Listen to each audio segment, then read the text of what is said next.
Hi viewers, welcome to our channel. ప్రస్తుతం మనతో పాటు దాము బాలాజీ గారు సీనియర్ జర్నలిస్ట్ ఉన్నారు. వాడితో ఒకసారి మాట్లాడదాం. సార్ నమస్కారం. సార్ నమస్తే. సార్ చైనాలోని కొత్త వైరస్ హెచ్ఎంపీ వైరస్ ప్రపంచాన్ని భయాందోళనకు గురి చేయడం మనం చూస్తున్నాం. సార్ అయితే ఇప్పుడు దీని పట్ల చైనా వాళ్ళు కూడా స్పందించారని చెప్పి చెప్తున్నారు. మరి వాళ్ళు ఏ విధంగా రియాక్ట్ అయ్యారు? మరి ఇండియన్ గవర్నమెంట్ కూడా దీనిపైన రియాక్ట్ అయ్యారని కూడా చెప్తున్నారు. మరి ఇండియన్ గవర్నమెంట్ ఈ వైరస్ గురించి ఏం చెప్తుంది?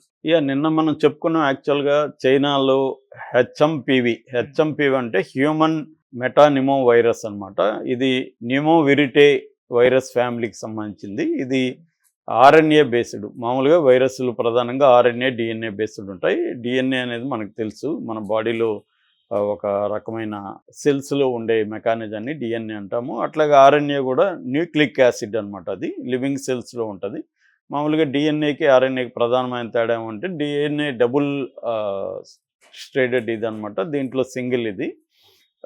సో డబుల్ స్ట్రాండ్స్ అంటారు, అవి ఉంటాయి. సో ఇది ప్రధానంగా మన జన్యువల్ని, జీన్స్ని ప్రభావితం చేయడం అనేది జరుగుతుంది. సో ఈ మెటానిమో వైరస్, హెచ్ఎంపివి వైరస్ అనేది 2001లో కనిపెట్టారు. కానీ ఇప్పుడు చైనాలో పెద్ద ఎత్తున హాస్పిటల్లో జాయిన్ అయ్యారు అనే వార్తలు అయితే వస్తున్నాయి.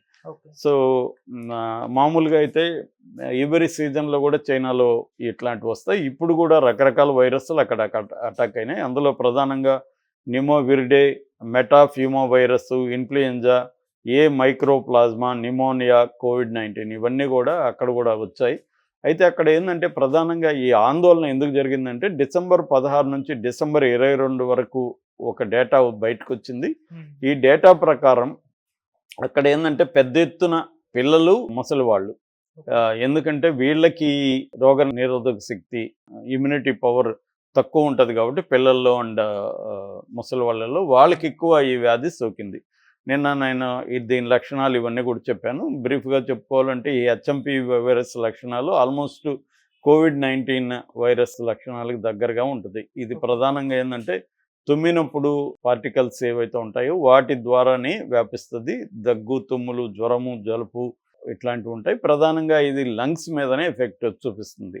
సో రెస్పిరేటరీ సిస్టమ్ అనేది డ్యామేజ్ చేయడం అనేది ఉంటుంది. దీని ఇంక్యుబేషన్ పీరియడ్ 5 రోజులు అని చెప్తున్నారు. 5 రోజుల లోపల ఇది బయటకు వచ్చి వ్యాప్తికి కారణమవుతుంది. దీనికి ఇప్పటి వరకు మెడిసిన్ అనేది ఏమీ లేదు. యాంటీ వైరల్ మెడిసిన్ అనేది దీనికి లేదు. మన కోవిడ్కి కూడా మెడిసిన్ లేదు. రకరకాలుగా ట్రై చేశారు. దాని తర్వాత టీకాలు వచ్చాయి, వ్యాక్సిన్స్ వచ్చాయి. అయితే దీనికి ఇప్పటికి వ్యాక్సిన్ అయితే లేదు. ఈ వెరైటీ వైరస్కి వ్యాక్సిన్ ఏమీ లేదు. Only supportive care and symptomatic care మాత్రమే. సిమ్టోమేటిక్ ట్రీట్మెంట్, సపోర్టివ్ కేర్ ఇది ఉంది. అంటే దానివల్ల వచ్చే ఇప్పుడు లంగ్స్ ఇన్ఫెక్షన్ వస్తే లంగ్స్ ఇన్ఫెక్షన్కి ట్రీట్మెంట్ చేస్తారు. అంటే ఈ వైరస్ వల్ల మనకు బాడీలో ఎటువంటి ప్రాబ్లమ్స్ వస్తే ఆ ప్రాబ్లమ్స్ని రెడ్యూస్ చేయడానికి ట్రీట్మెంట్ ఉంటుంది తప్ప వైరస్ని తొలగించే ట్రీట్మెంట్ అయితే లేదు. వైరస్ ఒక ఫలితంగా మన బాడీలో వచ్చే రోగాలకి, జబ్బులకి ట్రీట్మెంట్ ఉంది. అలాంటి సపోర్టివ్ కేర్ ట్రీట్మెంట్ ఉంది, సిమ్టోమేటిక్ ట్రీట్మెంట్ ఉంటుంది. అది కాకుండా హైడ్రేషన్ బాగా తీసుకోవాలని, వాటర్ అంటే వచ్చిన తర్వాత వాటర్ ఎక్కువ తాగాలని, ఆ తర్వాత శుభ్రంగా ఉండడం, జనాల్లోకి వెళ్తే మాస్క్ వేసుకోవడం, ఇంకా మిగతా పెయిన్ ఉంటే పెయిన్ కిల్లర్స్, లేకపోతే మిగతా ప్రాబ్లమ్స్ ఉంటే దానికి ట్రీట్మెంట్ తీసుకోవడం అనేది చేయాలి. మ్యాక్సిమం హాస్పిటల్కి ఎప్పుడు వెళ్ళాలంటే కొంత సివియర్గా ఉండి లంగ్స్ గాలి పీల్చుకోవడం ఇబ్బంది అయ్యి ఇటువంటి ప్రాబ్లమ్స్ ఉన్నప్పుడు హాస్పిటల్కి వెళ్ళాలి. అదర్వైజ్ ఇంట్లోనే ఐసోలేటెడ్గా ఉండి చేయాలి. ఎందుకంటే ఇది కూడా అంటువ్యాధి కాబట్టి, అంటుకుంటుంది కాబట్టి. అట్లాగే ప్రివెంటివ్ స్టెప్స్ కూడా మామూలు కరోనాకి ఎలాంటి ప్రోటోకాల్, హెల్త్ ప్రోటోకాల్ ఉందో ఇది కూడా అలాంటి హెల్త్ ప్రోటోకాలే పాటించాలి. అంటే శుభ్రంగా ఉండడం, బయటికి వెళ్ళినప్పుడు మాస్క్లు వేసుకోవడం, తర్వాత ఇమ్యూనిటీ పవర్ పెంచుకోవడానికి కృషి చేయడం, ఏదైనా సరే కూరగాయలు కానీ అన్నీ కూడా శుభ్రంగా కడుక్కొని ఇచ్చేయడం, చేతులు బాగా కడుక్కోవడం, ఇది చేయాలి. ఇది ప్రివెంటివ్ కేర్. అంటే సిమ్టమ్స్, ప్రివెన్షన్, ట్రీట్మెంటు, ఇది బేసిక్గా. అయితే ఇప్పుడు గవర్నమెంట్ ఆఫ్ ఇండియా స్పందించింది. ముఖ్యంగా ఆరోగ్య శాఖ, కేంద్ర ఆరోగ్య శాఖ స్పందించి national centre for disease control centre దీనికి ఒక ఆర్డర్స్ పాస్ చేసింది. అదేంటంటే అలర్ట్గా ఉండండి. ఇది ఇప్పటి వరకు ఇండియాలో అయితే రాలేదు, కానీ ఎయిర్పోర్ట్లలో చెకింగ్లు ఇవన్నీ చేయాలి. ముఖ్యంగా చైనా నుంచి వచ్చే ఇవన్నీ చేయాలని చెప్పింది. దీని మీద WHO సైంటిస్టులు కూడా కొంతమంది స్పందించారు. ఆందోళన చెందాల్సిన అవసరం లేదు కానీ జాగ్రత్తలు తీసుకోవాలని WHO కూడా స్పందించారు. ఇది పొటెన్షియల్ డేంజర్ వచ్చే వైరసే కాదనలేదు. ఇది కూడా COVID-19 లాంటిది. కాబట్టి ఆల్రెడీ COVID-19కి ఎటువంటి ప్రోటోకాల్స్ ఫాలో అయినారో అటువంటి ప్రోటోకాల్స్ దీనికి కూడా ఫాలో కావాలని వరల్డ్ హెల్త్ ఆర్గనైజేషన్ సైంటిస్టులు చెప్తున్నారు. అయితే దీని పట్ల చైనా స్పందన మాత్రం వేరే రకంగా ఉంది. చైనా అసలు కొట్టిపారేసింది. చైనా మీరు అనుకున్న శ్మశానాలు అవ్వడం ఇంకోటి అవేం లేవు.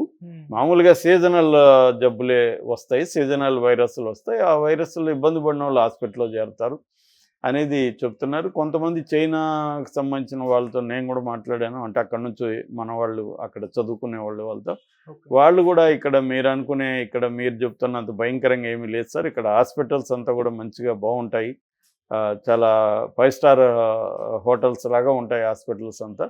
సో ట్రీట్మెంట్ అవన్నీ ఉన్నాయి. వీళ్ళకి రెండోది అలవాటైంది, ఇటువంటి జబ్బుల్ని డీల్ చేయడం అలవాటైంది. మీరు చెప్తున్నంత భయంకరమైన పరిస్థితి ఇక్కడ ఏం లేవు. హాస్పిటల్ శ్మశానాలకు మారడం అవన్నీ మన మీడియా సృష్టి తప్ప ఇక్కడ అట్లాంటివి ఏం లేవు అనేది ఒక అతను నేను మాట్లాడితే చెప్పాడు. అక్కడ చైనా నుంచి ఈ మధ్య బయటకు వచ్చిన వ్యక్తి అనమాట. కాబట్టి అంత ప్రమాదం ఏమీ లేదు. But at the same time ప్రమాదం కాదనేది కూడా ఏమీ లేదు. ఎందుకంటే మనం కోవిడ్ హిస్టరీలోకి వెళ్తే COVID-19 అప్పుడు కూడా మనం ఎవరు పట్టించుకోలే. పైగా జోకులు వేసుకున్నాం, చైనా వాళ్ళు గబ్బిలాలు తింటారు, అవి తింటారు, అందుకే వాళ్ళకి వచ్చాయని. మనకు అవన్నీ రావు అనుకున్నాం. కానీ ఇక్కడ భయంకరంగా వచ్చింది. ఇక్కడ లక్షల మంది చనిపోయారు, కోట్ల మందికి ఇది వచ్చింది. ప్రపంచవ్యాప్తంగా లక్షల సంఖ్యలో చనిపోయారు. అంటే మన హెల్త్ కేర్ సిస్టమ్ అనేది స్ట్రాంగ్గా ఉండాల్సిన అవసరాన్ని COVID-19 అనేది చెప్పింది.